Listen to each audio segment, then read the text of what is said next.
നമസ്കാരം.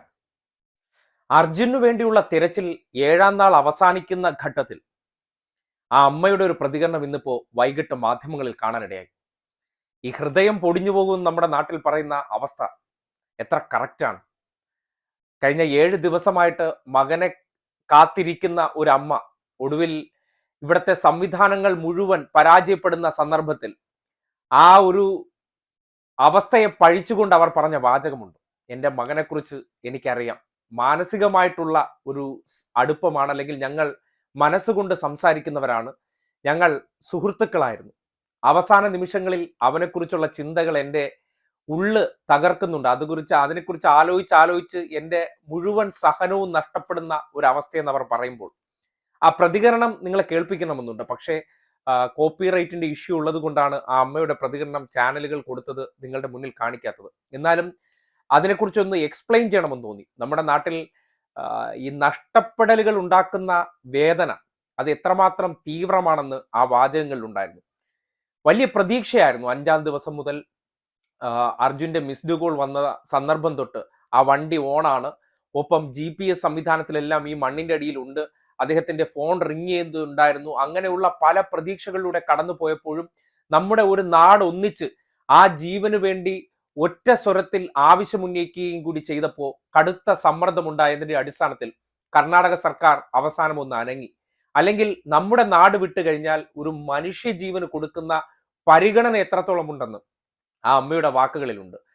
വല്ലാത്തൊരു വേദനയോടുകൂടി മാത്രമേ ആ വാചകങ്ങൾ കേട്ടിരിക്കാൻ പറ്റുള്ളൂ. കാര്യം ഒരു ഭാര്യ, കുഞ്ഞെല്ലാം അനാഥമാകുന്ന ഒരു അവസ്ഥയിലേക്കാണ്. ഒരമ്മ ഒരു മകനെ എത്രമാത്രം സ്നേഹിച്ചു. സാധാരണഗതിയിൽ അമ്മയും മക്കളും തമ്മിൽ സ്നേഹമില്ല എന്നല്ല, പക്ഷേ അതിനപ്പുറത്തേക്ക് ഒരു മാനസിക പൊരുത്തം ഉണ്ടായിരുന്നു എന്ന് അവരുടെ വാചകങ്ങൾ കൃത്യമായി തെളിയിക്കുന്നുണ്ട്. കാര്യം ഒരു പക്ഷേ വിളിക്കാൻ പറ്റിയില്ലെങ്കിൽ പുലർച്ചെ 3 മണിക്കെങ്കിലും എനിക്കൊരു SMS എങ്കിലും അയക്കുന്ന, അതായത് വാട്സപ്പിൽ സന്ദേശം അയക്കുന്ന രീതി പോലും ഉണ്ടായിരുന്നു. കാര്യം എത്രമാത്രം എൻ്റെ അസാന്നിധ്യം അല്ലെങ്കിൽ എൻ്റെ വിളി വൈകിയാൽ ആ കുടുംബത്തെ അത് വല്ലാതെ വേദനിപ്പിക്കും, അല്ലെങ്കിൽ ആശങ്ക സൃഷ്ടിക്കുമെന്ന് തിരിച്ചറിഞ്ഞുകൊണ്ട് അർജുൻ പലപ്പോഴും അവരോട് നടത്തിയിരുന്ന കമ്മ്യൂണിക്കേഷനെ കുറിച്ചൊക്കെ പറയുമ്പോൾ കഴിഞ്ഞ 7 ദിവസം ആ കമ്മ്യൂണിക്കേഷൻ ഗ്യാപ്പ് ആ വീടിനകത്തുണ്ടാക്കിയിരിക്കുന്ന ആശങ്കയും വേദനയും സങ്കടവും എത്രത്തോളം തീവ്രമാണെന്ന് നമുക്ക് ചിന്തിക്കാവുന്നതേ ഉള്ളൂ. മനുഷ്യരാണല്ലോ നമ്മളെല്ലാവരും. പക്ഷേ നമ്മുടെ നാട് വിട്ടുകഴിഞ്ഞാൽ അയൽ സംസ്ഥാനങ്ങളിൽ എന്താണ് നടക്കുന്നതെന്ന് നമ്മുടെ മുന്നിലേക്ക് തുറന്നു കാട്ടപ്പെടുന്ന ഒരു സാഹചര്യമാണ്.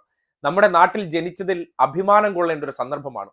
അവർ പറയുന്നൊരു വാചകമുണ്ട്, ഇന്ത്യ എന്ന പേരിൽ ഇത്രയും സംസ്ഥാനങ്ങളൊക്കെ എന്തിനാണ് ഇങ്ങനെ കെട്ടിപ്പടുത്ത് വെച്ചിട്ട് ഈ രീതിയിലുള്ള അവസ്ഥകൾ ആ നാടിന്റെ മനുഷ്യർക്ക് തന്നെ ഉണ്ടാക്കുന്നതെന്ന് ചോദ്യമുണ്ടാക്കുകയാണ്. കാര്യം ചെറുകുട്ടി പോലും പറഞ്ഞു അത്രേ, കേരളത്തിലായിരുന്നെങ്കിൽ ഈ ഒരു അവസ്ഥ ഉണ്ടാകില്ല, അല്ലെങ്കിൽ കേരളത്തിൽ ജനിച്ചത് കൊണ്ടാണ് ആ വ്യക്തിക്ക് വേണ്ടി ഇത്രയും വലിയ മുറവിളി ഉണ്ടായി എന്നൊക്കെ ആ കുടുംബത്തിന് പറയേണ്ടി വരികയും സൈന്യം ഉൾപ്പെടെയുള്ള സംവിധാനങ്ങൾ വന്നിട്ട് അവിടെ ഒന്നും സംഭവിച്ചില്ലെന്ന് തിരിച്ചറിയുമ്പോൾ ഇതിനോടുള്ള വിശ്വാസ്യതയെല്ലാം നഷ്ടപ്പെടുത്തുന്ന സാഹചര്യത്തിലേക്ക് എത്തിയെന്ന് അവർ പറയുമ്പോൾ അത് ഇവിടെ നമ്മൾ കണ്ണാലെ കണ്ട മറ്റൊരു നാട്ടിലെ അനാസ്ഥയുടെ ഏറ്റവും തീവ്രമായ അവസ്ഥയെന്ന് പറയേണ്ടി വരികയാണ്. പരമ കഷ്ടമാണ്. ഇത്രമാത്രം അനാസ്ഥയും ഉദാസീനതയും ഒരു മനുഷ്യജീവനോടും കാട്ടാൻ പറ്റുന്നില്ല. ആ ദുരന്തമുഖത്ത് ഒരു നായയുടെ ദൃശ്യം ചില ചാനലുകൾ കാണിക്കുന്നത് കാണാനിടയായി. അതായത് അവിടെ ഒരു ചെറിയ ചായക്കട പ്രവർത്തിച്ചിരുന്നു.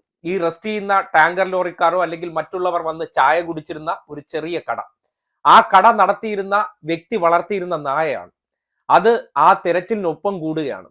കാര്യം ഈ സുരക്ഷാ ഉദ്യോഗസ്ഥർക്ക് മനുഷ്യരോട് സ്നേഹമില്ലെങ്കിലും അതിന് അന്നം കൊടുത്ത ആ യജമാനനോടുള്ള സ്നേഹം അത് ഈ മനുഷ്യർക്ക് അല്ലെങ്കിൽ ആ നാട്ടിലെ സംവിധാനങ്ങൾക്ക് ഒരു മനുഷ്യജീവനോട് ഇല്ല എന്ന് തോന്നുമ്പോൾ എത്രമാത്രം നമുക്കൊരു ഹൃദയവേദന ഉണ്ടാകുകയാണ്. നമ്മുടെ നാട്ടിൽ നിന്ന് ഒരിക്കലും ഇത് സംഭവിക്കില്ല. നമ്മുടെ ഒരു സൊസൈറ്റി എത്രമാത്രം പക്വതയുള്ള, പാകമുള്ള, ചിന്താശേഷിയുള്ള അല്ലെങ്കിൽ സഹാനുഭൂതിയുള്ളവരാണെന്നൊക്കെ നമുക്ക് മനസ്സിലാക്കുമ്പോൾ അഭിമാനം കൊള്ളേണ്ട ഒരു സന്ദർഭമാണ്. നമ്മുടെ നാട്ടിലെ ജനപ്രതിനിധികളായിക്കോട്ടെ അല്ലെങ്കിൽ സർക്കാർ സംവിധാനങ്ങളെല്ലാം എത്രമാത്രം കരുതലാണ് അവരുടെ ജനങ്ങൾക്ക് കൊടുക്കുന്നത് ഒന്ന് ആലോചിച്ച് നോക്കൂ. നമ്മൾ കൊറോണയെ കണ്ട സന്ദർഭങ്ങളിലെല്ലാം വീടുകളിൽ ഭക്ഷണ കിറ്റ് എത്തിച്ച് നമ്മളെ ജീവിപ്പിച്ചവരാണ്. അല്ലെങ്കിൽ അസുഖബാധിതരായി ക്വാറന്റൈനിലേക്കോ അല്ലെങ്കിൽ വീട്ടുതടങ്കലിലാകുന്നവർക്കെല്ലാം കമ്മ്യൂണിറ്റി കിച്ചൺ ഉണ്ടാക്കി അവരുടെ വീടുകളിലേക്ക് ഭക്ഷണം എത്തിച്ച മലയാളി സമൂഹം നമ്മുടെ നാട്ടിലുണ്ട്. അതൊക്കെ എത്രമാത്രം മഹത്തരമാണെന്ന് ചിന്തിക്കാൻ പറ്റുകയും മനുഷ്യൻ മനുഷ്യനോട് എത്രമാത്രം അനുകമ്പയോടുകൂടി പെരുമാറുന്നു എന്നൊക്കെ നമ്മുടെ നാട് തെളിയിച്ചിരിക്കുകയാണ്.